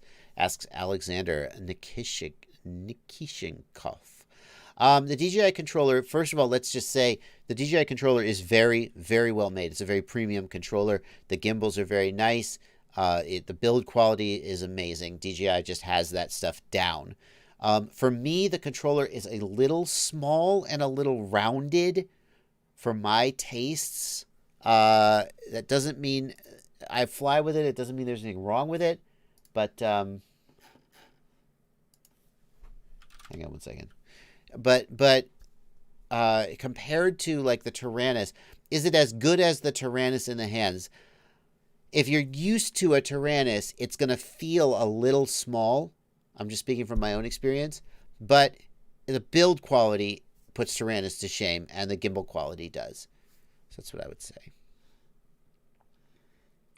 Jeff Carr, can you automate rate profile selection based on selected rate mode? Jeff, you could tie the rate profile selection to the same switch that you use to switch flight modes, right? So basically, you would use aux2 to switch flight modes, and then in the in-flight adjustments, you would set up rate profile selection, and you would also use aux2 to switch rates, and then they'll switch together. Big Willie FPV says, I see 500 bricked TBS Pro 32s in about a day or so. I'm sure they will be onto that. Mindprobe wants to know, how can I get flight time of more than 30 minutes? All of the above, man. The one thing that you asked that isn't correct is more motors. Fewer motors with larger props are more efficient. So the most efficient setup would be a single rotor heli. Okay? But that's probably not what you want. Probably the most efficient is going to be a quadcopter with as big a prop as you can afford, low kV, high voltage, and just big ass batteries. Needing more, it's a real engineering challenge though, because the bigger the quad, the heavier it is, and you can certainly get yourself into a situation where adding more weight and adding bigger batteries doesn't give you longer flight times. So you want to reduce weight as much as possible, have the biggest battery you can, the biggest prop you can, a high voltage and a lower kV. That's the answer. Now do it. It's actually doing it is very challenging. Okay, guys, let me make sure I'm caught up on Super Chats before we close out the stream, and I throw to Aaron Ciotti. Post that link, Aaron. Post that link. Chandler Woodruff, thank you for $5 in the Super Chat. Keep up all the good work. You've helped me more times than I can count. Hope you come to D.C. so I can shake your hand. I am coming to D.C., and if you see me, definitely come up and shake my hand. Aaron Ciotti is going to start streaming on his channel. He's going to be posting that link any second now. I'm going to be finishing up for today, and I will be streaming again Monday, 8 p.m. right here on the channel.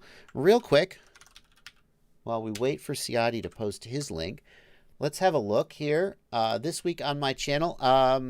First of all, I have really this time finished the RunCam 5 Orange video. It's literally uploaded already and ready to go. I may even push it back to Monday instead of Tuesday because it was supposed to come out this week. I'm going to be reviewing the Newbie Drone Brushless Acrobee. I will be going to the UFDA protest this weekend. So next weekend, this coming weekend, no live streams this coming weekend. I'll be protesting the UFDA. Yeah, that's what's coming out this week on the channel. I hope you guys enjoy it. That's going to do it for me right now, though. Thank you guys so much for watching. Go check out Ciotti's stream. He is posting the link in the channel right now. He's probably doing giveaways. He didn't oh, hold on. He said Q&A and 2+ hours of building and repairs. No giveaways today? I'm not trying to put you behind the 8-ball there. But that's going to do it. I will see you guys next time. Happy flying, everybody.